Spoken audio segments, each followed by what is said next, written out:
यदा यदा हि धर्मस्य ग्लानिर्भवति भारत अभ्युत्थानम् अधर्मस्य तदात्मानं सृजाम्यहम्।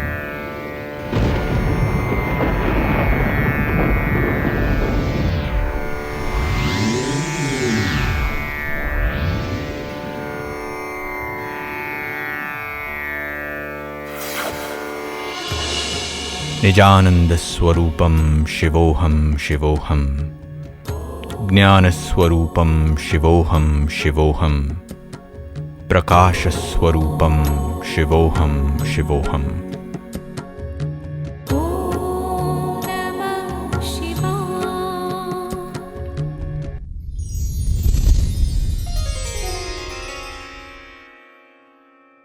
अव्यक्त फरिश्ता के पहले भाग में हमने एक ऐसे दिव्य पुरुष की जीवन कहानी दिखाई जिनके तन में निराकार परमात्मा शिव ने प्रवेश करके स्वर्ग की स्थापना के लिए यज्ञ रचा और उन्हें दिव्य नाम दिया प्रजापिता ब्रह्मा, और उन्हें निर्देश दिया कि इस विश्व परिवर्तन की मशाल वाहक नारी शक्ति होगी।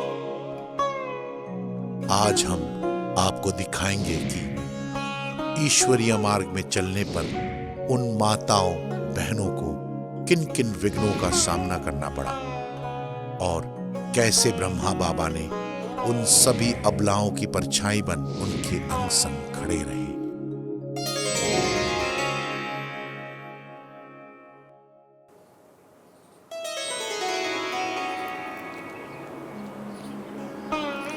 हिमालय सा अटल निश्चय जिसका और विघ्नों के तूफान जिसके एक कदम भी हिला ना सके, सदा इसी निश्चय में निश्चिंत कि जिसका साथी है स्वयं भगवान, उसका क्या बिगाड़ेगा आंधी और तूफान। साधारण वेशभूषा में विभूति महान। नमस्कार, ओम शांति। अव्यक्त फरिश्ता पार्ट 2 में आप सभी का हार्दिक स्वागत है। मैं हूं आपका दोस्त रुपेश।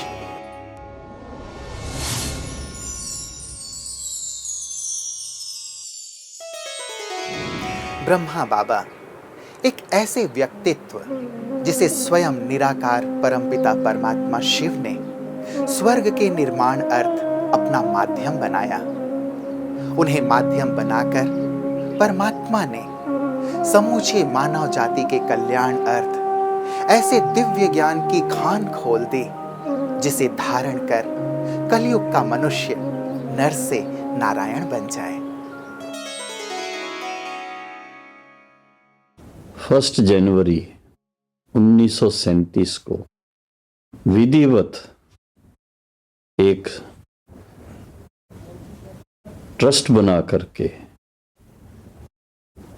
अपनी चल अचल जो भी संपत्ति थी वो सब उस ट्रस्ट के नाम पर कर दी।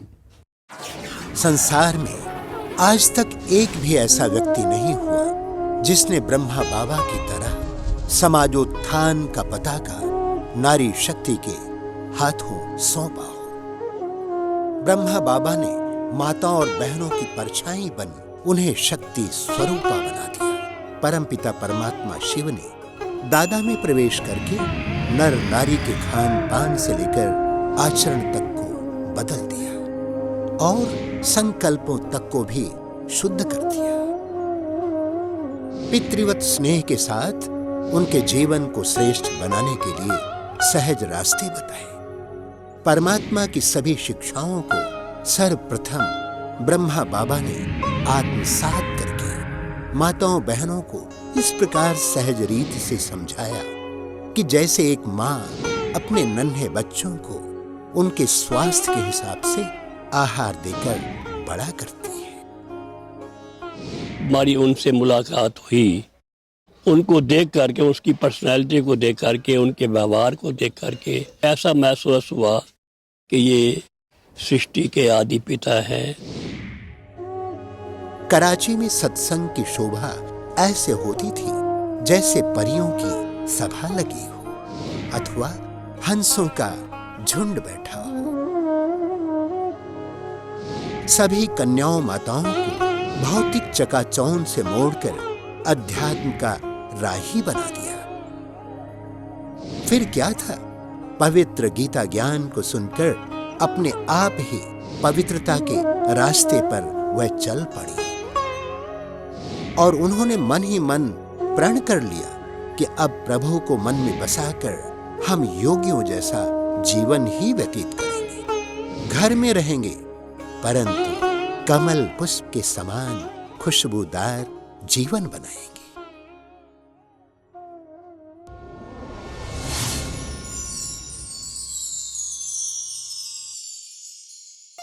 परमात्मा शिव के निर्देशानुसार ज्ञान का कलश कन्याओं माताओं के सिर पर रखने से उनमें एक अलौकिक शक्ति आने लगी।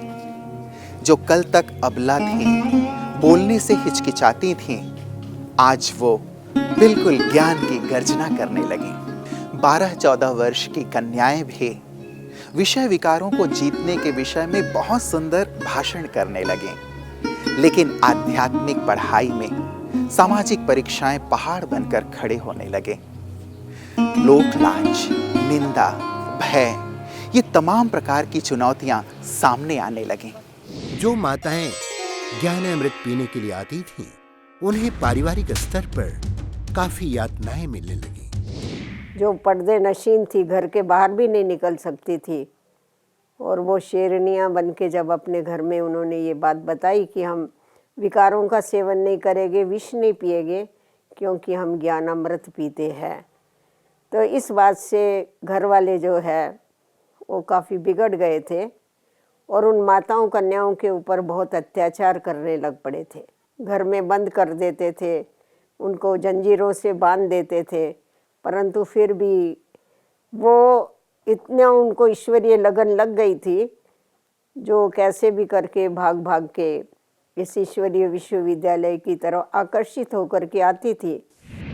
लेकिन वह परमात्मा की शक्ति से बिल्कुल अडिग रही, क्योंकि माताएं बहनें परमात्मा शिव से शक्तियां प्राप्त कर शक्ति स्वरूपा बन चुकी थी। उनके बुद्धि में तो हर वक्त बस यही रहता था कि परमपिता परमात्मा शिव पवित्र और सतोप्रधान सृष्टि की पुनर्स्थापना कर रहे हैं, हमें तो बस उनका सहयोगी बनना है।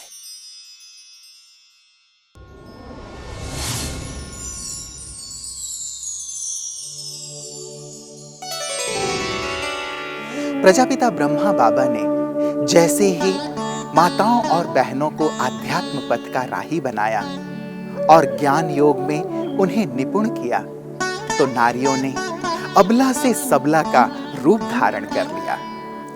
हालांकि उन्हें इस आध्यात्मिक मार्ग में कठिन से कठिन बाधाएं आई, लेकिन ईश्वर की शक्ति से उन्होंने इसे सफलतापूर्वक पार कर लिया।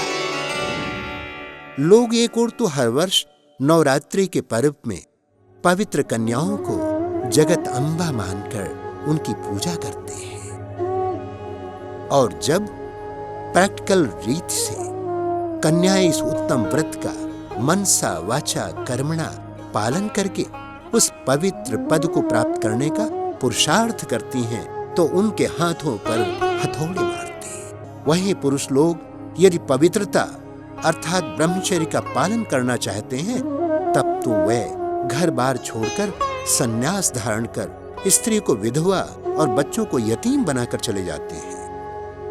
परंतु कन्याएं माताएं यदि घरों में रहते हुए सेवा करते हुए ब्रह्मचर्य का पालन करना चाहें, तो उन देवियों शक्तियों पर ऐसा जुल्म व सितम करते हैं जो किसी भी जुर्म की सजा मुल्जिम तक को भी नहीं दी जाती।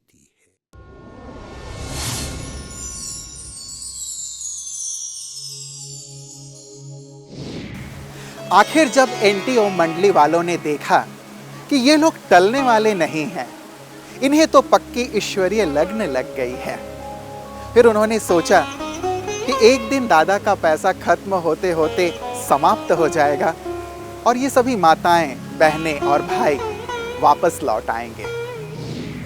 लेकिन शायद उन्हें ये नहीं पता था कि ओम मंडली की स्थापना स्वयं निराकार परमपिता परमात्मा शिव ने की थी, किसी मनुष्य ने नहीं।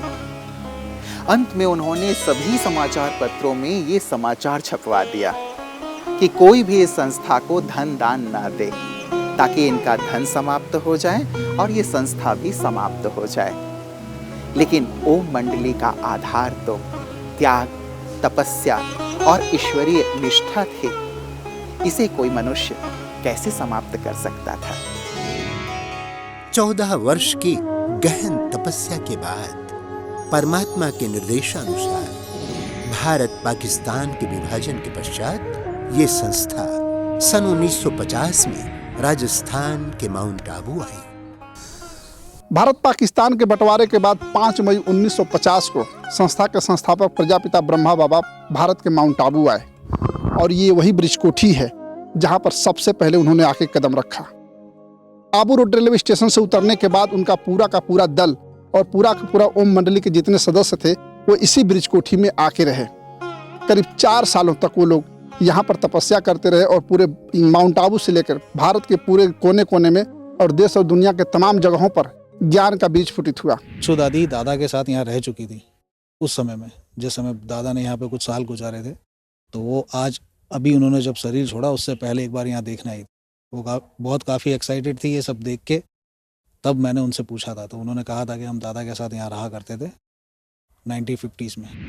ऐसा नहीं था कि यहाँ सामाजिक कुरीतियों का सामना नहीं करना पड़ा, परंतु बेगमपुर के बादशाह ब्रह्मा बाबा परमात्मा के निर्देशन में कार्य करते रहे। विघ्नों का सामना करना हो या परमात्मा के निर्देशन की पालना, उन्होंने सदा ही स्वयं को सबसे आगे रखा ताकि ब्रह्मावत्सों को अपने कर्मों से वह शिक्षा दे सके।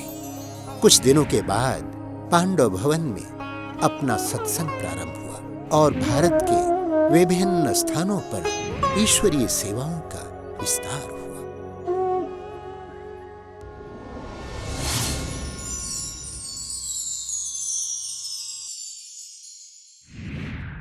ब्रह्मा बाबा की उम्र बढ़ती जा रही थी, वैसे वैसे बाबा पर ईश्वरीय नशा परवान चढ़ रहा था। उन्हें इस बात की धुन चढ़ गई थी कि मैं कर्मातीत अवस्था को प्राप्त कर फरिश्ता बन जाऊं और 18 जनवरी 1969 को भौतिक शरीर में रहते अपने सभी पुराने कर्मों के बंधनों को समाप्त कर उन्होंने इस भूलोक का त्याग कर दिया। सायंकाल का समय था और सभी बच्चों से मिलने के बाद इसी कमरे में बाबा रात्रि विश्राम के लिए आए। 18 जनवरी 1969 को दादी प्रकाशमणि के हाथों में हाथ देते हुए इस दुनिया से विदा हो गए। बाबा की ये वही खटिया है जिस पे बाबा ने अपने पुराने शरीर का त्याग किया। बाबा आज हमारे बीच में नहीं हैं, लेकिन उनकी उपस्थिति आज भी लाखों लोगों का मार्गदर्शन कर रही है।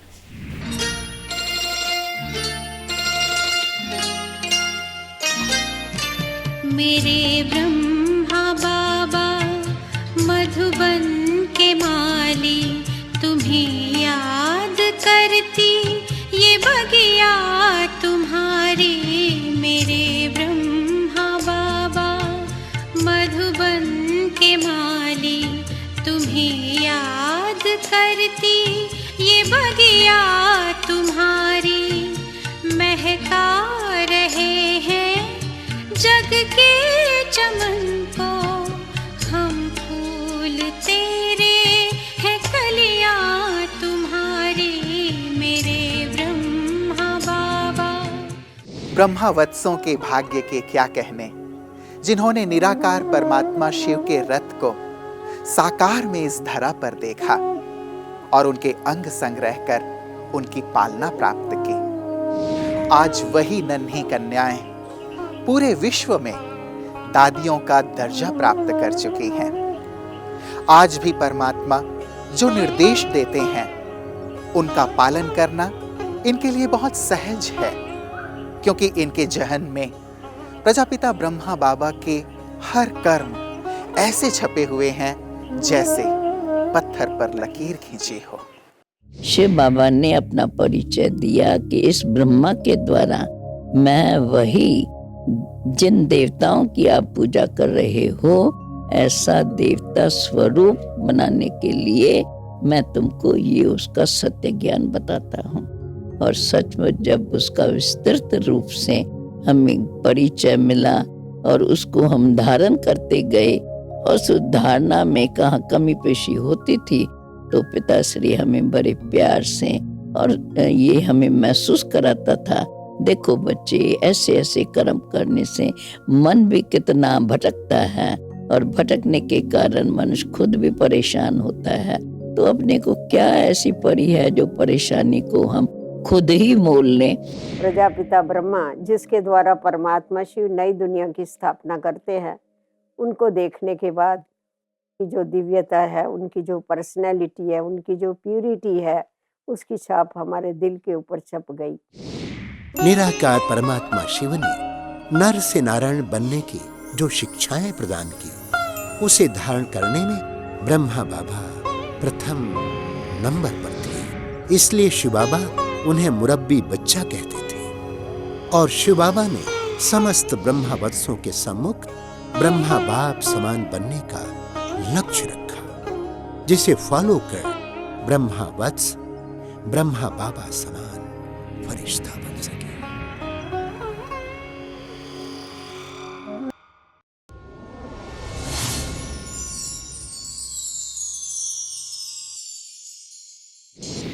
ब्रह्मा बाबा फरिश्ता रूप में वत्सों को जग के अंधकार दूर करने की प्रेरणा प्रदान कर रहे हैं, ताकि जल्दी से बच्चे संपूर्ण बन नवयुग स्वर्ग का आवाहन कर सकें। आप बच्चों को वरदाता बाप द्वारा अशरीरी भव, निराकारी भव, निरहंकारी और निर्विकारी भव का वरदान प्राप्त है। अब इस वरदान को साकार रूप में लाओ, अर्थात स्वयं को ज्ञान मूर्त, याद मूर्त और साक्षात्कार मूर्त बनाओ। जो भी सामने आए उसे मस्तक द्वारा मस्तक मणि दिखाई दे, नैनों द्वारा ज्वाला दिखाई दे और मुख द्वारा वरदान के बोल निकलते दिखाई दे। अपना निजी स्वरूप व वरदानी स्वरूप सदा स्मृति में रखो। अपवित्रता व विस्मृति का नाम निशान न रहे। तो आइए उनकी 50वीं पुण्यतिथि पर हम सभी मिलकर ये संकल्प लें और अपने आप से प्रतिज्ञा करें कि जिस प्रकार ब्रह्मा बाबा ने अपनी तपस्या के बल पर स्वयं परमपिता परमात्मा को राजी किया और उनके दिल पर राज किया, उसी तरह त्याग और तपस्या से हमें भी भगवान के दिल पर राज करना है। कहते भी हैं, सच्चे दिल पर साहब राजे, फिर क्या है संसार में बाकी। आज की इस खास पेशकश में बस इतना ही। नमस्कार, ओम शांति।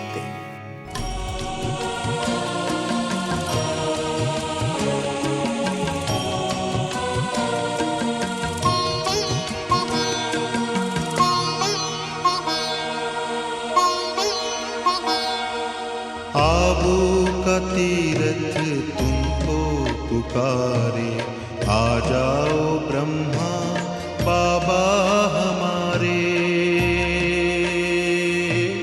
आना ही होगा